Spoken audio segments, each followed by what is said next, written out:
हो सकता है एक दो बार आप हमारी आपसे मुलाकात हो जाए तो आप हमको खुद ही ढूंढना शुरू कर दें।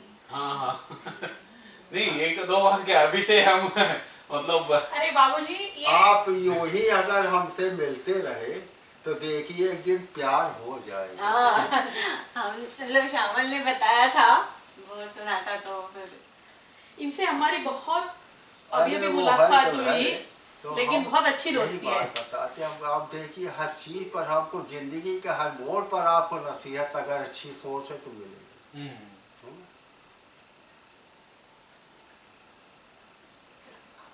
अब इन सब चीजों में हमारा मन कैसे अच्छा बने, वो स्टेट ऑफ माइंड कैसे आए, जिसके बारे में हमने बताया। अब ये प्रॉब्लम आ गया है। राइट, मैं पूछने ही वाला था वो हाँ? कि उसके बारे में कुछ आप। तो मैंने सोचा ना कि अब आप नेक्स्ट प्रश्न यही आएगा तो उसको मैं पहले से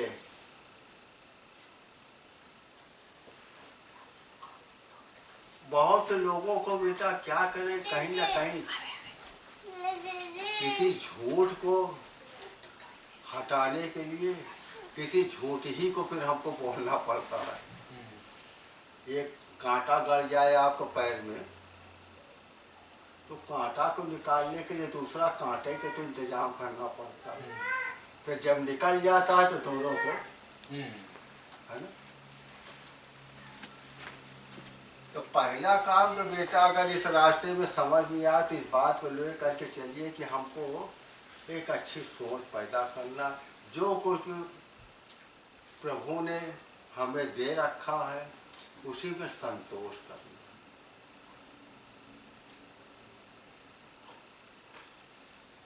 और दूसरी बात ये जवान जो है ना, इसको इस तरीके से इस पर सोच रखे, पाबंदी रखे कि जब भी बोले तो अच्छे शब्द बोले।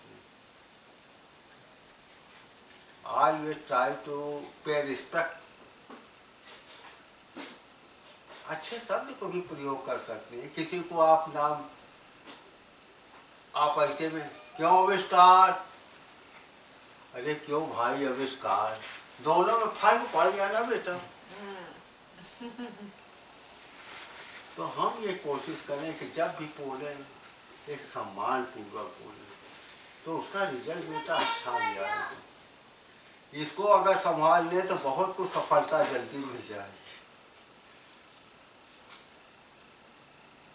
लोग इसी को संभाल नहीं पाते।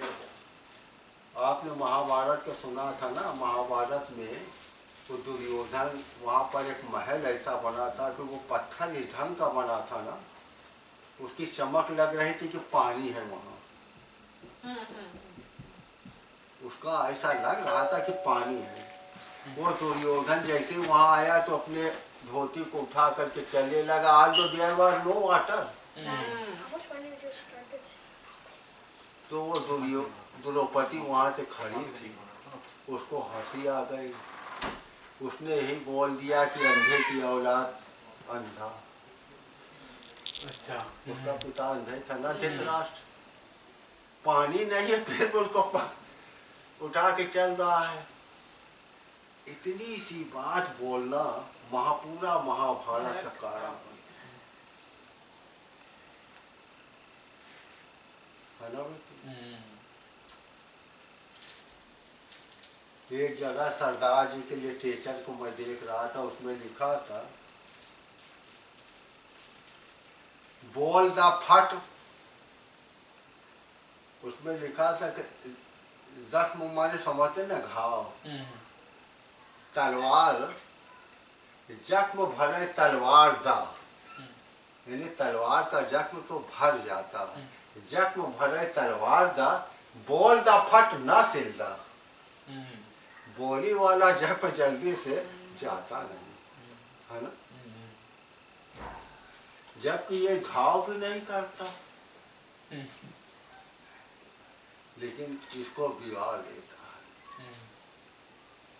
ऐसा बिगाड़ देता है कि इस तरीके से घटनाओं से, बातों से आदमी कभी कभी इतना ज़्यादा क्षुब्ध हो जाता है, निराश हो जाता है, उदास हो जाता है कि जीने के बजाय अपनी जाके जीवन को दे देता है। सोसाइटी कर ली, उसी कारण तो ना, और क्या है।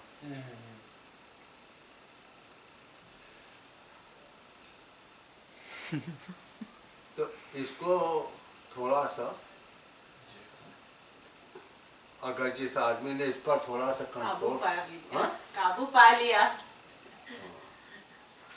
तो इसके लिए बेटा कोई काबू लगाम नहीं, इसको आपको अभ्यास करना पड़ेगा, सजग भाव से हमेशा देखना पड़ेगा। तो धीरे धीरे धीरे धीरे फिर इसकी आदत पड़ेगी, ऐसे नहीं हो जाएगा। वैसे आप हनुमान जी के, गणेश जी के चाहे जितना पूजा वूजा कर ले, उससे कुछ नहीं होगा। इसकी आदत स्वयं आपको डालना पड़ेगा, अच्छे शब्द को प्रयोग करने की। धीरे धीरे धीरे, अरे खेलने दो इसको।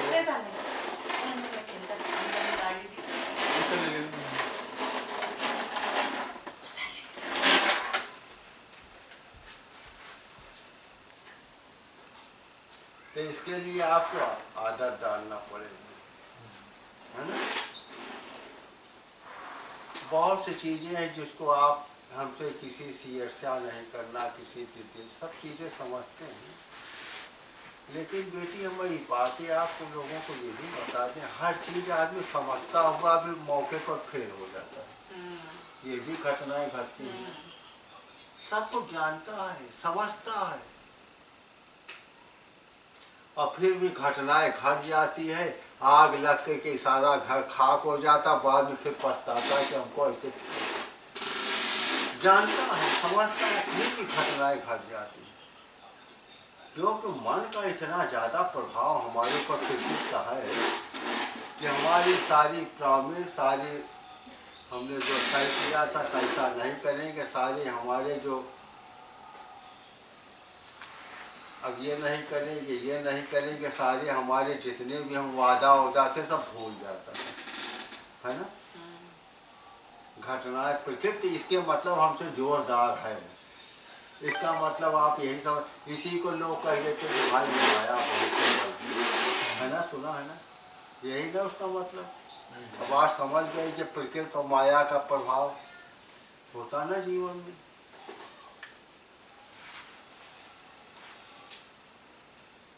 तो इसलिए इसको जीतना भी बेटा आसान नहीं। आप हमेशा जो है इससे लड़ाई करेंगे, हमेशा हारेंगे। फिर यही कंप्लेंट में आए, वो कदम कदम पर जीते, मैं कदम कदम पे हारा, रहा गर्दिशी में हमारे हिस्से का सितारा। ये भी गाना कहीं सुना होगा। तो इसके लिए बेटी कोशिश से करे आदमी को सजग भाव से जहाँ तक हो सके पकड़ने की। दूसरी बात हम बेटा है आपको ये भी कर सकती है, आप प्रेयर कर सकते हैं प्रभु से। हाँ, ऐ दुनिया के मालिक परमात्मा, तो सबका बनाने वाला है, मैं मूर्ख हूँ, अज्ञानी हूँ, बहुत सी किताबों को पढ़ता और सुनता, कुछ समझ में नहीं आता क्या करूँ क्या ना करूँ। इस ढंग से बड़े इनोसेंट भाव में, वहाँ संस्कृत मत सुनाइएगा भगवान के सामने। लोग कहते गायत्री में क्या उन्नत, तुम उसका माने जानो ना मतलब समझो तो क्या फायदा बेटा। बोलिए ठीक रहे। उसने बता दिया कि गायत्री मंत्र का जाप किया करो, सिखा दिया, लिख के दे दिया, आपका न उसका माने जाने न मतलब जाने, क्या मतलब है। बोलिए बात ठीक है, आपको जिसका माने मतलब नहीं समझ सकते, पढ़े लिखे हो, कि क्या हम कह रहे हैं तो क्या फायदा। अरे आप सीधे सीधे सरल शब्दों में, क्या भगवान बहरा नहीं है, सीधे सरल शब्दों में आप अपने दुख की बातें, अपने दिल की बातों कह सकते हैं। क्या वो नहीं सुनेगा? यही बातें ठीक है। तो पहले कोशिश करिए कि हम कदम कदम पे अपनी सोच को इस तरीके की गड़बड़ ना होने पाए। जो कुछ भी प्रभु ने दिया संतोष करें, उसी में गुजारा करें। किसी का वैभव किसी को दे करके मन को ज़्यादा, विचलित न हों। है ना, तो ये तो हमारे वश में है, इसको हम कोशिश कर ही सकते हैं। दूसरा स्टेप हमने बोला क्या, प्रेयर। और प्रेयर भी हमने इस ढंग का, ऐसा नहीं कि वो ऐसे जाप करना है, वो ऐसे करना है, विष्णु को करना है। आप सरल भाव में बोले, वो सबकी सुनता है और सबको सरल। जितने ही आपके अंदर सरलता का भाव आएगा ना, उतने ज़्यादा आपकी प्रार्थना में गिरवटी आएगी। ये बच्चे जितने इनोसेंट होते हैं, देखो सरल भाव से कहीं से आती आपकी तरफ बड़े इनोसेंट भाव से देखते हैं, बोल देते हैं, तुरंत आप इनको उठा लेते हैं ना, है ना, क्योंकि इसके अंदर सरलता विनम्रता से भरा हुआ है ना? वही इनोसेंट का भाव अगर आपके अंदर आएगा तो प्रभु आपको जरूर सुनेगा। गोपियों जो थी ना कृष्ण की मथुरा में,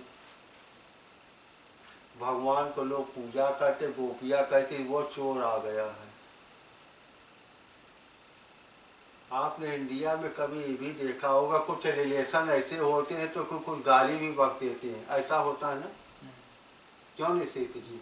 जैसे साले बहनों वगैरह के स्थान में तो कुछ गाली भी बकते थे, लेकिन लोग नहीं उसको माइंड करते ना, है ना, ऐसा होता है ना, क्योंकि उसके अंदर भाव ही अच्छे हैं ना, इसलिए नहीं होता ना निश्चित जी। अक्सर वो जो साला हुआ तो या बहनों हुआ तो कुछ आदत है, इसे कुछ ना कुछ कहीं कहीं बना है ऐसा रिश्ता। मेरे कहने का मतलब जो भगवान जो है, वो जो सुप्रीम पावर है, वो आपके शब्दों पर, आपके संकेत के श्लोकों पर वो नहीं ध्यान देता। आपकी अंदर का भाव क्या है वो ज़्यादा आकर्षित का केंद्र बनती है।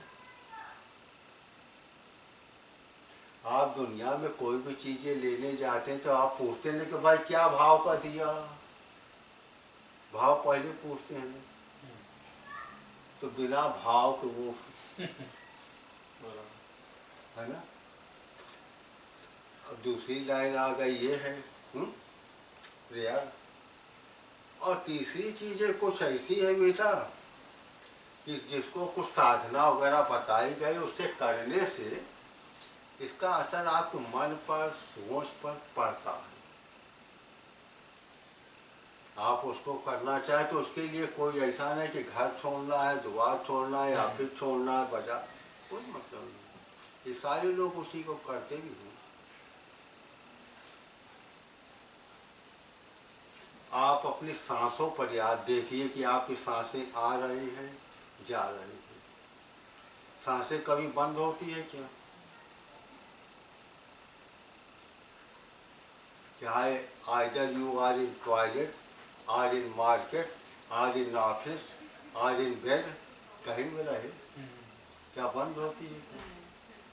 उस सांस पर आप देखिए कि आ रही है, जा रही है, आ रही है, जा रही है। इसको डिस्टर्ब मत करिए। जैसे ये नेचुरल वे में चल रही तो चल रही है, खाली थोड़ा से पे योर अटेंशन। ये सांसें आई, सांसें गई, ये सांसें आई, सांसें गई। क्योंकि सांस से अब आपका मन का बड़ा गहरा रिश्ता है। आप मन कहीं कितना डिस्टर्ब हो, आप अपनी थोड़ी देर के लिए सांस को बंद कर दीजिए, वो भाग के आएगा, अरे यार सांस को खोलो, क्या जिंदगी दे रही। वो आपको बार बार खोलो, वही मन ही आपको खोलवा सांस से। और इसके अलावा और भी चीज़ें आप फीलिंग को एक्सपीरियंस कर सकते हैं। जब कभी आप ज़्यादा डिस्टर्ब हों तो आप देखिए कि जो सांस की है ना, कुछ तेजी ओजी चलने लगती है। और जैसे आप शांत भाव में कहीं बैठे हो तो देखिए कि ये सांसों की गति बड़े ही शांत ढंग से चलती रहती। इन सब बातों को अनुभव किसी ने किया तो लगा कि सांस से मन का कुछ संबंध है, तो इसीलिए उसने ये साधना सांस पर शुरू करने को बताई। इसी को बुद्ध ने किया है। उनके यहाँ इस साधना को आनापान करते हैं। बुद्ध के यहाँ जाएंगे तो यही सिखाएंगे आपको। एक विपश्यना शब्द सुना है ना, विपश्यना? हाँ। तो सत्यनारायण गोविंद का ने शुरू किया। विपश्यना में कि सुन देखा कि क्या क्या करते हैं, सुना? इसी सांसों पर तो ही बोलते हैं, ध्यान रखो। इसी सांसों पर भगवान कृष्ण ने गीता में अर्जुन को भी कहा कि अर्जुन इसी प्राणवायु को अपानवायु को अपानवायु को प्राण, ये जो सांसें आ रही है जा रही है, इसी को ध्यान रखेगा तो तेरा काम मन रुकने लगेगा।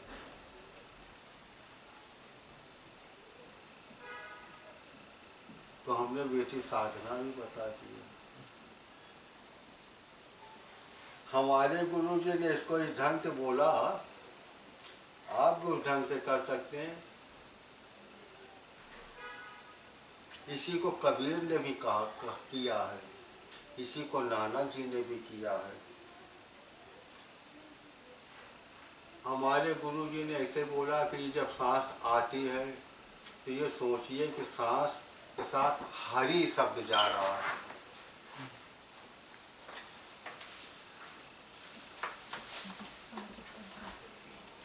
हरि निकल रही है तो सोचिए कि ओम निकल रहा है। आपको बोलना नहीं है, समझ रहे ना? सिर्फ मन में रखना है कि ये खाली सांस हरि जा रहा है और ओम निकल रहा है। मुंह से भी कुछ नहीं करना है, जस्ट ऑब्जर्व इट।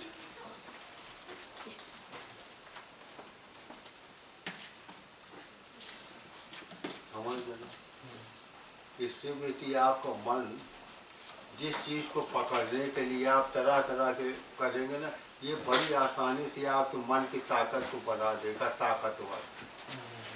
समझ गए? ये भी एक रास्ता है।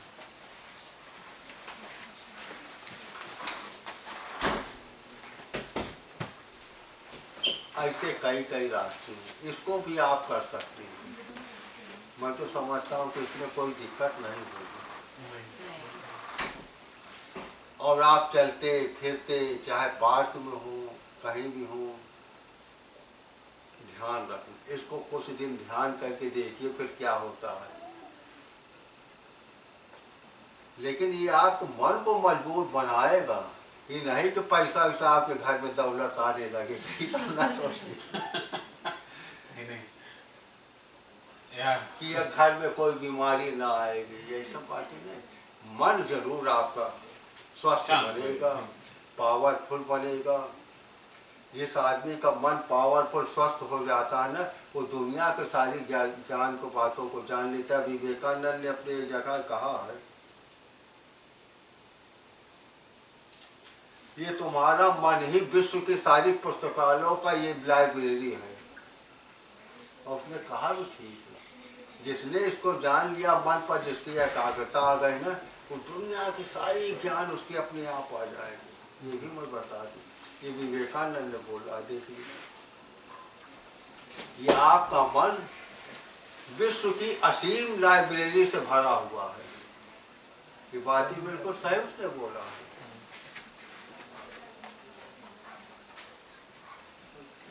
तो समझ लेना। और इसके लिए एक और भी हम आपको सरल से सरल उपाय को भगवान कृष्ण ने बोला अर्जुन से। जैसे वो डॉक्टर साहब आए थे ना, आपने देखा होगा कि कोई अच्छे डॉक्टर होते हैं, भाई किसी मेडिकल से यूनिवर्सिटी से डिग्री लेते हैं, पढ़ते हैं लिखते हैं, फिर वो डॉक्टरी खोलते हैं, उनको तजुर्बा होता है, काम करते हैं ना। अब आप ये बताएं, उस डॉक्टर्स के साथ अगर कोई आदमी उसके पास बैठता रहे उठता रहे, तो कुछ दिन में बहुत कुछ डॉक्टरी की लाइन की बातें उसको समझ में भी आने लगी। होता ना बेटी, इसको हमने इस ढंग से समझाने की कोशिश किया, जरा से जान लीजिए। कभी कभी वो इतना माहिर हो जाता कि अगर डॉक्टर साहब अपने चेयर पर नहीं तो आपको कोई ना कोई दवा की सुझाव भी देने की क्षमता आ जाती है ना। होता ना कि क्यों ऐसा हुआ, due to on account of एक रिस्पेक्टेबल, एक अच्छे डॉक्टर की कंपनी की वजह से ऐसा हुआ है ना, सोहबत में। तो उसको भी भगवान कृष्ण ने बोला कि अर्जुन अगर तू कुछ भी ना कर पाने में समर्थ हो, तो इसी आत्मा के कारीगरी को जानने वाले कि अगर तू पास उठता रहे, बैठता रहे, उनके साथ श्रद्धा विश्वास से अपने मन को जोड़े रहेगा, मिलता जुलता रहेगा, तो तेरा काम बन जाएगा। ये कृष्ण जी ने गीता में बोला है। बोलो इसी को आप दूसरे शब्दों में सत्संग भी कर सकते हैं। देखिए हमको हर चीज को हमने आपको समझाने की कोशिश किया, बात समझ गए होंगे।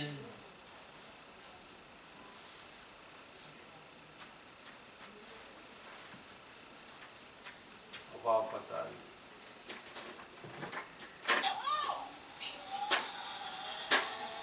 तो अब कौन सा रास्ता आपको अच्छा लगता है? Now it is up to you। आप कर सकते हैं, For India? चल सकते हैं। बोलिए। हमने हर चीज को कोशिश किया है, इजिएस्ट से इजिएस्ट वे को भी बताया, सबसे बताया।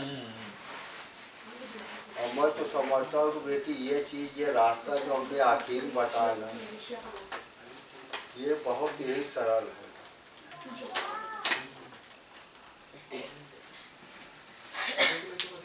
अभिजीत, तो मैं तो समझता हूँ कि नहीं और समय मिलता तो इसको तो हर आदमी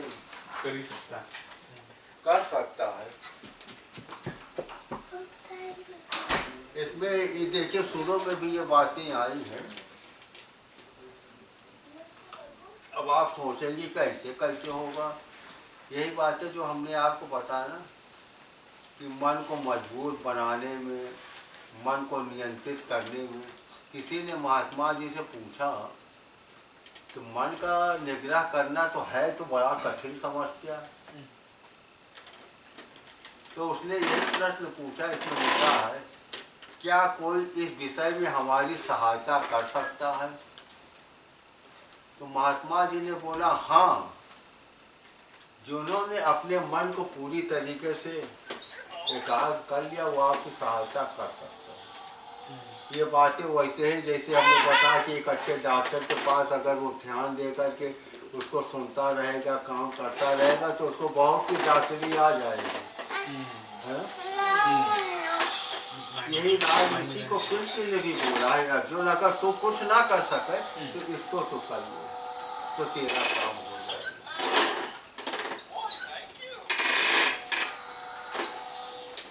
यही सब बातें बेटी, और कुछ भी नहीं करना है। अब आप समझ गए, हमने कोशिश किया हर चीज पर, हर पहलू पर बताने के समझा, और करीब करीब आप समझ भी गए होंगे आज धर्म की असलियत क्या है, ये भी समझ गए होंगे। हाँ, अब हनुमान जी से और शंकर जी से आपकी मोहब्बत ज्यादा दिन नहीं चलेगी, है ना?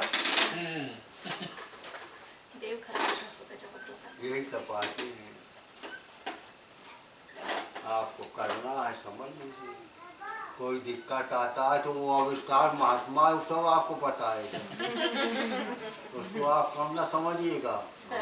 हाँ, नहीं, हाँ, वो जानता है बहुत सी चीजें। बाबूजी, ये मेरी दोस्त है दर्शना। आओ बेटी। दर्शना